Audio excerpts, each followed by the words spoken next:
पार उतर सकता है। बस पितृपक्ष में एक काम चालू करो, पितृपक्ष में बन सके गौ माता को रोटी दो, पितृपक्ष में बन सके गौ माता को जल दो, पितृपक्ष में बन सके तो भूखे को भोजन कराओ, प्यासे को पानी पिलाओ।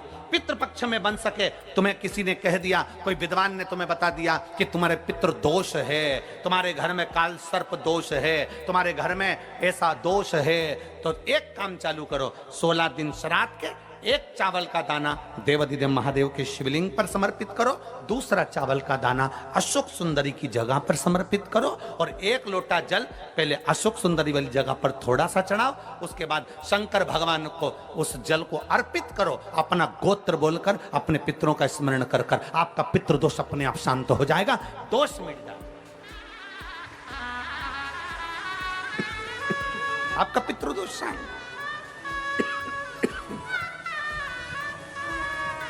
एक चावल का दाना शिवलिंग के ऊपर, एक चावल का दाना अशोक सुंदरी, और जल कहां चढ़ाना है पहले? जम के बोलो जरा, आवाज नहीं आई, जम के बोलो जरा, अशोक सुंदरी की जगह। और फिर जल कहां चढ़ाना है? शिवलिंग के ऊपर, शंकर बाबा को क्या बोलकर? अपना गोत्र। जिसको गोत्र नहीं मालूम उसको एक चीज मालूम होना चाहिए, शंकर का नाम, श्री शिवाय नमस्तुभ्यम, ओम नमः शिवाय, नमः शिवाय, गौरी शंकर, शिव का नाम, जल समर्पित करो। पितृपक्ष में आज कितनी प्रसन्नता है, कितनी प्रसन्नता। मैं इस संपूर्ण समिति को धन्यवाद दे रहा हूं, संपूर्ण समिति,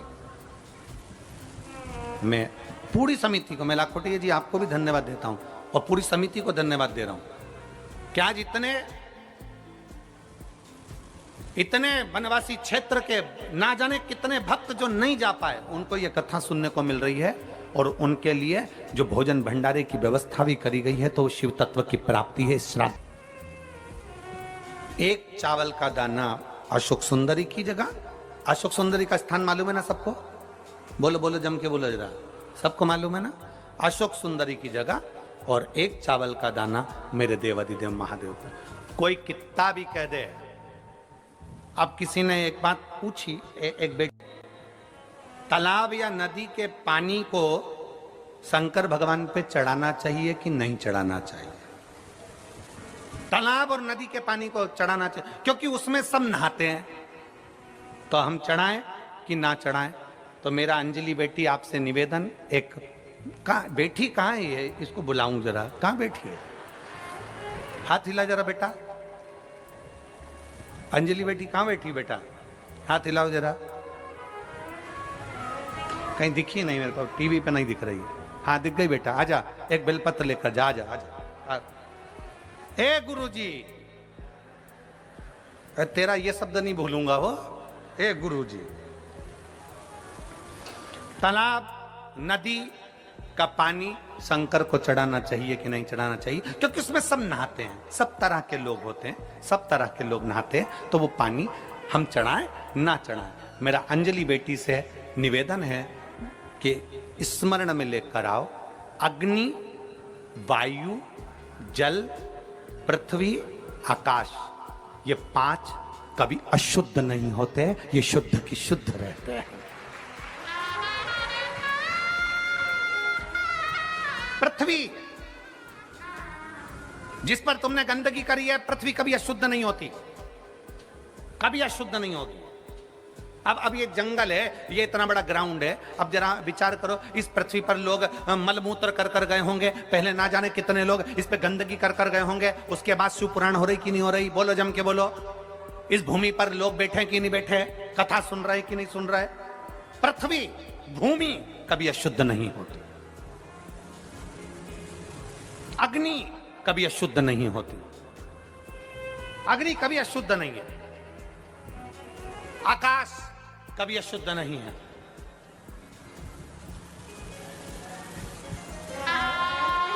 जल कभी अशुद्ध नहीं। आजा बेटा, ए गुरु जी ले, साधु खुश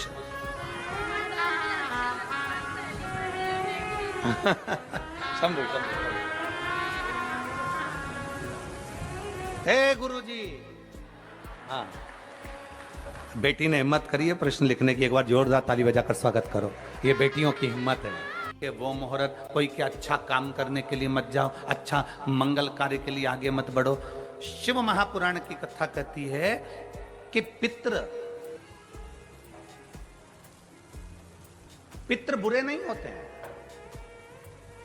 आज लोगों के मन में बड़ा भय हो जाता है।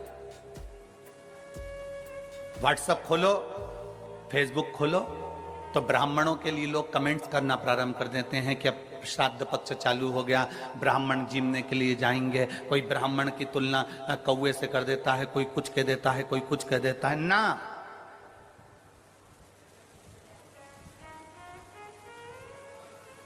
गायत्री करने वाला ब्राह्मण, वेद पाठ करने वाला ब्राह्मण, संध्या करने वाला ब्राह्मण की तुलना किसी साधारण से नहीं होती, उसकी तुलना तो स्वयं नारायण और ब्रह्मा से होती है।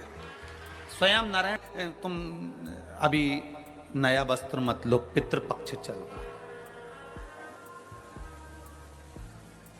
नया काम मत चालू करो, पितृपक्ष चल रहा है। श्राद्ध का मतलब क्या है? श्राद्ध का मतलब है आपकी पूर्ण श्रद्धा, आपका पूर्ण विश्वास, आपका पूर्ण भरोसा। पूर्ण श्रद्धा, पूर्ण विश्वास, पूर्ण भरोसा।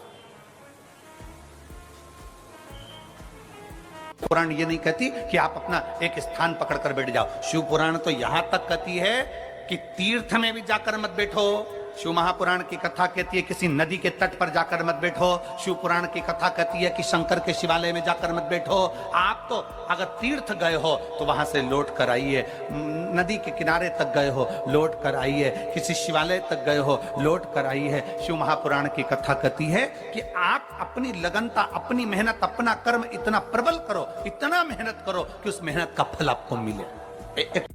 श्राद्ध का समय गलत समय नहीं है। कोई काम आपको शुरू करना है तो पितृपक्ष में शुरू कर सकते हो। उसमें देवता और पितर दोनों का वर रहता है, दोनों का वर।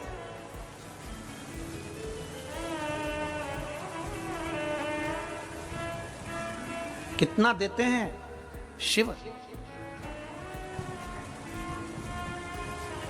शिव महापुराण में कथा आती है, पितरों की 3 बेटियां, मैना, धन्या, कला।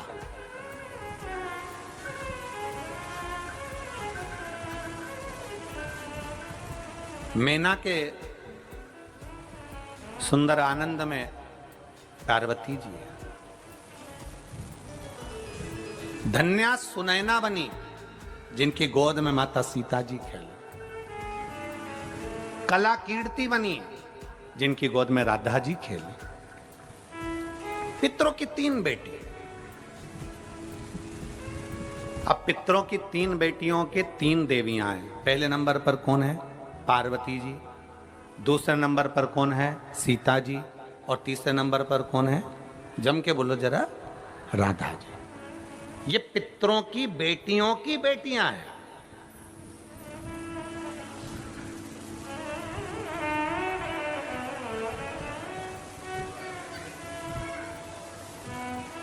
अगर पितृपक्ष बेकार होता, श्राद्ध पक्ष अगर बेकार होता, तो इन 3 देवियों का नाम उच्चारण करने से जीव कैसे? पितरों को छोड़ा जाता है, भोजन मिला तो ठीक है, नहीं मिला पितर चले गए। चंद्रलोक से पितृलोक के बीच में एक पितृलोक का सीढ़ी पड़ती है, जीना, सड़ा सीढ़ी, जिसपे पितर चढ़ के पितृलोक जाता। उस सीढ़ी पर कौन रुकता है? उस सीढ़ी पर पितृलोक में जाते समय कौन रुकता है? तर्पण शिव महापुराण की कथा कर रही है कि पंचमी का श्राद्ध था, पितर आए पर आपके यहाँ पर उनको भोजन नहीं मिला, वो पंचमी के दिन का श्राद्ध नहीं जीन पाए, चले गए। पितृलोक की सीढ़ी पर जाकर बैठ जाते हैं। अंदर जो पितर जाते हैं, वो पितर जब अंदर जाते हैं, जाने के बाद बात करते करते जाते हैं कि हमारे बेटे ने हमको खीर खिलाई, हमको पूरी खिलाई, और उनके मुख से जो राल टपकती है, तो जो पितर भूखे रह जाते हैं वो पूरा साल उनकी राल को चाटते हैं और बद्दुआ देते हैं कि हमारे बेटे 5 5 4 4 3 3 2 2 इतने बेटे और हमको भूखा छोड़ दिया। तो वो बद्दुआ देते हैं, जिसके कारणवश पितृदोष होता है। और फिर ब्राह्मण देवता कहते हैं कि ये पितृदोष हो गया। पितृदोष क्यों हुआ? क्योंकि भूखे रहे। शंकर पर जल चढ़ाने से 3 दोष अपने आप समाप्त हो जाते हैं। पहला पितृदोष, दूसरा कालसर्प दोष और तीसरा वास्तु दोष। ये तीनों दोष अगर उत्पन्न भी होते हैं तो हमारे द्वारा उत्पन्न होते। आज के जमाने में जिसकी भी पत्रिका दिखाने जाओ तो पंडित जी बोल देते हैं इसमें कालसर्प दोष है। तो कालसर्प दोष पहले नहीं चलता था क्या? पहले कालसर्प दोष नहीं होता था क्या? होता था, पर पंडित जी ने अभी क्यों बताया कि कालसर्प दोष है? किसी की भी पत्रिका देखेंगे पंडित जी कहेंगे इसमें पितृ दोष है, इसमें कालसर्प दोष है और तुम्हारे घर में वास्तु दोष है। ये 3 दोष ब्राह्मण बता दे, पंडित बताए। कारण पहले के समय में दोष नहीं होता था क्या? नहीं। क्यों नहीं होता था? कि पहले के समय में घर के अंदर से रसोई घर में से 1 लोटा पानी भरकर रसोई घर से लेकर घर की बहू, बेटी, बेटा, पति, जो भी घर का व्यक्ति है 1 लोटा पानी ले जाकर, कलश ले जाकर घर के रसोई घर में से ले जाकर शंकर के शिवालय में, शंकर के शिवलिंग पर चढ़ाता था। तो शिव महापुराण की कथा कहती है जब घर के मटके में से, हंडे में से पानी लेकर जाता था तो हंडा, मटका पितरों का स्थान होता है। जहां से पानी भरा घर में से लेकर गया तो पूरे घर का वास्तु उस जल के अंदर जाता था। और वो जब शिव को चढ़ाते थे तो 2 दोष समाप्त हो जाते थे। एक वास्तु, दूसरा पितृ। ये दोष समाप्त।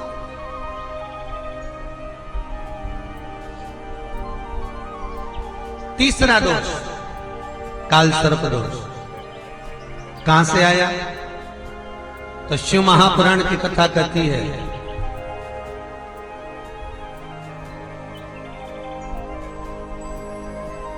जलंधर की धर्मपत्नी वृंदा को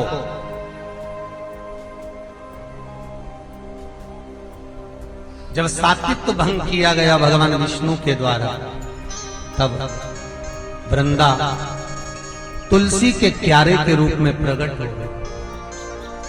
और वृंदा ने शंकर भगवान से कहा, भोलेनाथ, सारे देवताओं का चढ़ा हुआ जल मुझ पे चढ़ सकता और मैं भी सारे देवताओं के लिए समर्पित रहूं, सारे देवताओं। पर भोलेनाथ, यदि आप पर चढ़ा हुआ जल मेरे तुलसी के क्यारे के अंदर आएगा तो उसको सर्प के डसे का दोष लग जाएगा, जिसको कालसर्प दोष कहा।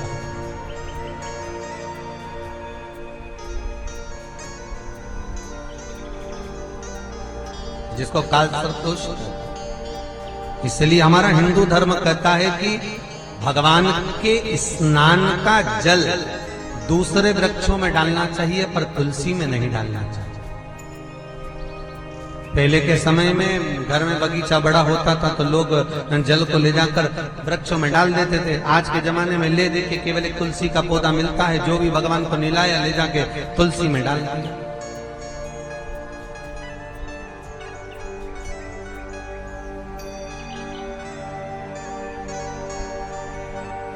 कालसर्प दोष लगता ही तुलसी के क्यारे में जल डाला, घर के अंदर धूप छोड़ने के बाद पितृपक्ष में 16 दिन जिस घर में धूप छोड़ने के बाद हाथ की अंजलि में जल लेकर नहीं छोड़ा जाता था, केवल धूप छोड़ दी और अंजलि में से पानी नहीं छोड़ा गया।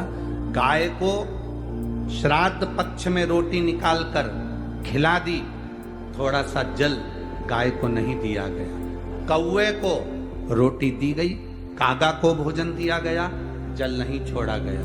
ब्राह्मण को भोजन कराकर उसको जल नहीं दिया गया। तो इस महाशनि का काम क्या था? श्राद्ध पक्ष में पितरों को जो भाग मिलता था, देवताओं को जो भाग मिलता था, पितृ पक्ष में पितरों को जो भाग मिलता था, जिसमें जल नहीं छोड़ा जाता था, उस भाग के उस घर की 71 पीढ़ी का पितरों का हिस्सा ये महाशनि अपने खाते में ले लेता था, उसको अपने पक्ष में रख लेता था। तो पितृ उससे तरसते थे, उस भोजन के लिए तरसते थे। अब जरा विचार करिएगा।